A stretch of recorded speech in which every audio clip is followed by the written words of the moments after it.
নমস্কার বন্ধুরা, আজ আবার একটা নতুন স্বাদের রেসিপি নিয়ে হাজির হলাম। রূপাস সিম্পল অ্যান্ড ডেলি লাইফে সবাইকে স্বাগত। আজকের রেসিপি লাউ চানা। সাধারণ একটি রেসিপি হলেও অত্যন্ত লোভনীয়।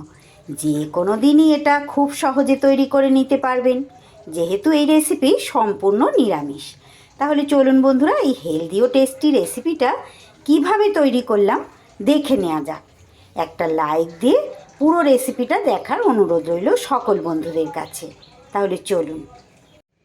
এখানে একটা লাউ আমি নিয়ে নিয়েছি, তবে পুরো লাউটা আমি আজকে রেসিপি তৈরি করব না। অর্ধেকটা পরিমাণ লাউ খোসা ছাড়িয়ে টুকরো করে কেটে নেব। লাউ কিন্তু এইভাবে দেখুন ডুমো ডুমো করে কেটে ধুয়ে পরিষ্কার করে নিয়ে চলে এসেছি। আর তারই সাথে এখানে নিয়ে নিয়েছি দেখুন 50 থেকে 60 গ্রামের মতো এটা আমার ছোলার ডাল আছে। 3-4 ঘন্টা আমি ডালটা ভিজিয়ে রেখেছিলাম, সেটাকেও ভালো করে পরিষ্কার করে ধুয়ে জল ঝরিয়ে নিয়েছি। এইবার গ্যাসে কড়াই বসিয়ে কড়াইতে আমি লাউয়ের টুকরোগুলো দিয়ে দিলাম। আপনারা চাইলে এই কাজটা কিন্তু প্রেশার কুকারেও করতে পারেন, তবে প্রেশার কুকারে দিলে একটু ওভার কুক হয়ে যাবে। তাই আমি এখানে কিন্তু কড়াইতে লাউটা একটু নুন, অল্প একটু জল দিলাম, কারণ লাউ থেকে অনেক জল বেরোবে। নুন দিয়ে এটাকে এবার ঢাকা চাপা দিয়ে 5 মিনিটের জন্য আমি ভাপিয়ে নেব। এইদিকে আমি একটা বাটিতে একটা মশলা রেডি করে নেব।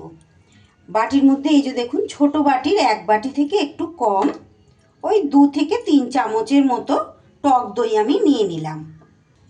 এবার এই টক দইয়ের মধ্যে কিছু গুঁড়ো মশলা আমি নিয়ে নেব। হলুদ গুঁড়োটা খুব সামান্য পরিমাণ নিচ্ছি। লাউয়ের মধ্যে বেশি হলুদ দিলে দেখতে ভালো লাগে না, আপনারা প্রয়োজন হলে আর একটু বেশি নিয়ে নিতে পারেন।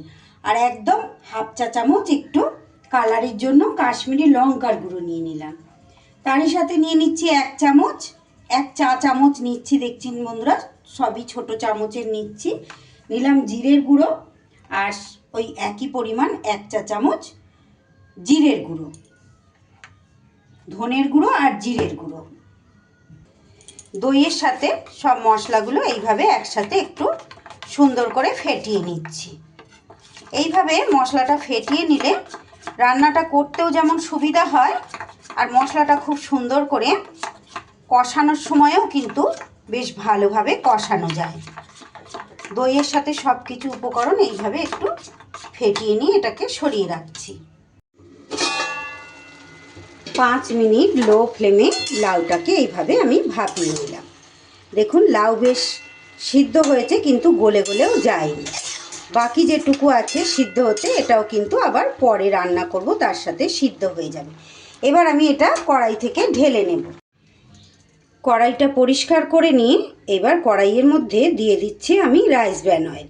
খুব বেশি তেলের প্রয়োজন হয় না লাউয়ের যে কোনো রেসিপিতেই, তাই পরিমাণ মতো তেল আমি দিয়ে দিলাম। এবার ফোড়নে দিয়ে দিচ্ছি একটা তেজপাতা, আর দিয়ে দেব একটু দারচিনি। তারই সাথে দিয়ে দিচ্ছি ফোড়নে সামান্য একটু গোটা জিরে। ফোড়নটা থেকে বেশ এরকম ভাজা সুন্দর গন্ধ বেরোলে এবার আমি এখানে দিয়ে দেব 1/2 ইঞ্চি পরিমাণ গ্রেট করা আদা। আদাটা আমি একটু ঘষে নিয়ে দিয়ে দিয়েছি। এটা আদাটা বেটে দেওয়ার থেকে এইভাবে ঘষে দিলে রেসিপির মধ্যে স্বাদটা কিন্তু বেশি ভালো হবে। আপনারা চাইলে এখানে বাটা আদাও ব্যবহার করতে পারেন। এইবার আদাটা একটু কয়েক সেকেন্ড নেড়ে নিয়ে এইবার আমি যে মশলাটা রেডি করলাম দইয়ের সাথে, সেই মশলাটা কিন্তু দিয়ে দেব তেলের ওপর। অবশ্যই গ্যাসটা কমিয়ে নিয়ে দেবেন, না হলে দই দেওয়া আছে তো দইটা কেটে যাওয়ার চান্স থাকবে। এইবারে মশলাটা একটু ভালো করে আমি কষিয়ে নেব। এবার এই মশলার মধ্যে দিয়ে দিচ্ছি আমি একটু নুন। নুন কিন্তু লাউ সিদ্ধ করার সময় ব্যবহার করেছি, তাই এই সময় একদম বুঝে শুনে নুনটা দিতে হবে। আর এই যে মশলার বাটি ধোয়া জল কিন্তু একটু আমি এখানে অ্যাড করে দিলাম।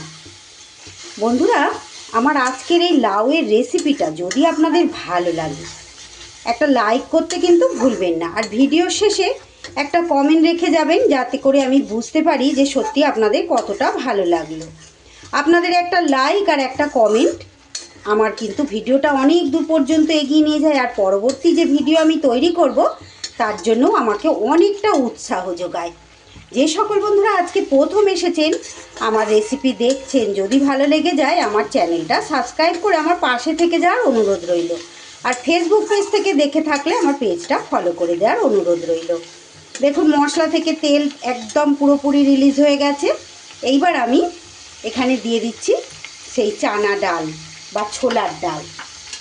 অত্যন্ত লোভনীয় একটা রেসিপি, অতি সাধারণ উপকরণ দিয়ে আমি তৈরি করছি। আপনারা সঙ্গে থাকলে দেখলেই বুঝতে পারবেন, কিন্তু ভীষণ টেস্টি লাগে। আর লাউ তো কতটা উপকারী একটি সবজি, এটা তো বলার অপেক্ষা রাখে না, আমরা প্রত্যেকেই জানি কম বেশি।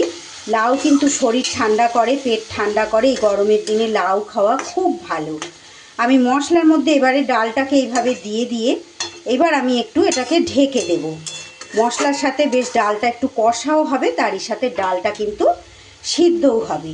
আপনারা যদি প্রেসার কুকারে ডালটা সিদ্ধ করেন অবশ্যই এইভাবে একটু গোটা গোটা রেখে সিদ্ধ করবেন। এটা ঘাঁটা ঘাঁটা হয়ে গেলে ডালটা কিন্তু একদমই খেতে ভালো লাগবে না। 2 মিনিট এইভাবে ঢেকে দেখুন আমি মশলার সাথে ডালটাকে কষিয়ে নিলাম। মাঝখানে কিন্তু আমি একবার ঢাকা খুলে নাড়িয়ে দিয়েছি, না হলে নিচে লেগে যাবে মশলা। এইবার এই পর্যায়ে এখানে আমি দিয়ে দিচ্ছি একটু চিনি, খুব অল্প পরিমাণ চিনিটা আমি এখানে অ্যাড করেছি বন্ধুরা। আপনাদের একান্ত যাদের অসুবিধা তারা কিন্তু এই চিনিটা স্কিপ করে দিতে পারেন। তবে লাউয়ের রেসিপি তো, আর যেহেতু টক দই ব্যবহার করেছি, একটু মিষ্টি দিলে কিন্তু স্বাদটার ব্যালেন্স হয়। তারই সাথে দিয়ে দিলাম এখানে আমি একটু কসুরি মেথিটাও এইভাবে আমি ডালের সাথে নাড়িয়ে চাড়িয়ে একটু কষিয়ে নেব। আর দিয়ে দেবো এখানে 2টো চেরা কাঁচা লঙ্কা। লাউয়ের রেসিপিতে বেশি ঝাল হলে খেতে ভালো লাগে না বন্ধুরা, তাই আমি এখানে 2টো কাঁচা লঙ্কাকে এইভাবে চিড়ে দিয়ে দিলাম। এই রেসিপি আপনারা যেমন ভাতের সাথে খেতে পারবেন, তেমনই কিন্তু রুটির সাথেও ভীষণ ভালো লাগবে খেতে।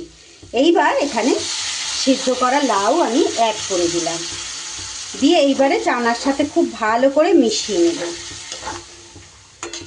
খুব ভালো লাগে বন্ধুরা, দেখবেন ছোটরাও লাউ বলুন কেন, অন্য সবজি কেন, ছোটরা তো একদমই খেতে পছন্দ করে না। এইভাবে তৈরি করলে কিন্তু ছোট বড় প্রত্যেকে দেখবেন খুব মজা করে খেয়ে নেবে।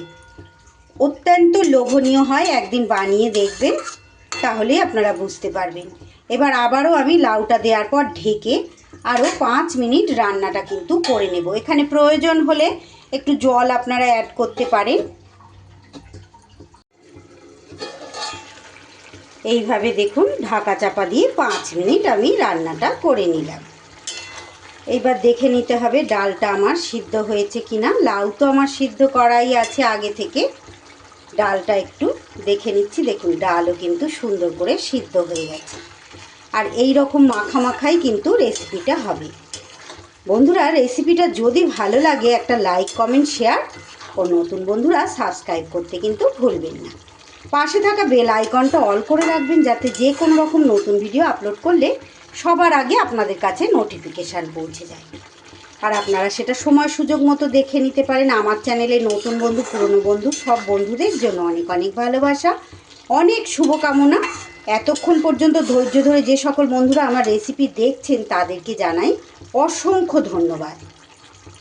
দেখুন রেসিপিতে কিন্তু আর আমার কিচ্ছু দেওয়ার নেই, আমার একদম রেডি হয়ে গেছে। অবশ্যই নুনটা এই সব শেষে চেক করে নিতে হবে। আমি চেক করে নিয়েছি অফ ক্যামেরায়, একদম ঠিকঠাক আছে। এইবার ভাত বা রুটির সাথে গরম গরম পরিবেশন করে দিতে হবে। ব্যাস, গ্যাস আমি বন্ধ করে দিলাম। এবার একটা পাত্রে সার্ভ করে দিলাম। দেখে আপনারা নিশ্চয়ই বুঝতে পারছেন কতটা লোভনীয় হয়েছে। রেসিপিটি যদি আপনাদের ভালো লাগে বাড়িতে একবার ট্রাই করে দেখতে পারেন। আর একটা লাইক কমেন্ট শেয়ার ও সাবস্ক্রাইব করতে ভুলবেন না। সবাই খুব ভালো থাকবেন, সুস্থ থাকবেন। আবার দেখা হচ্ছে নতুন কোনো রেসিপির সাথে। সকলকে অসংখ্য অসংখ্য ধন্যবাদ বন্ধুরা, এতটা সময় আমার সঙ্গে থাকার জন্য।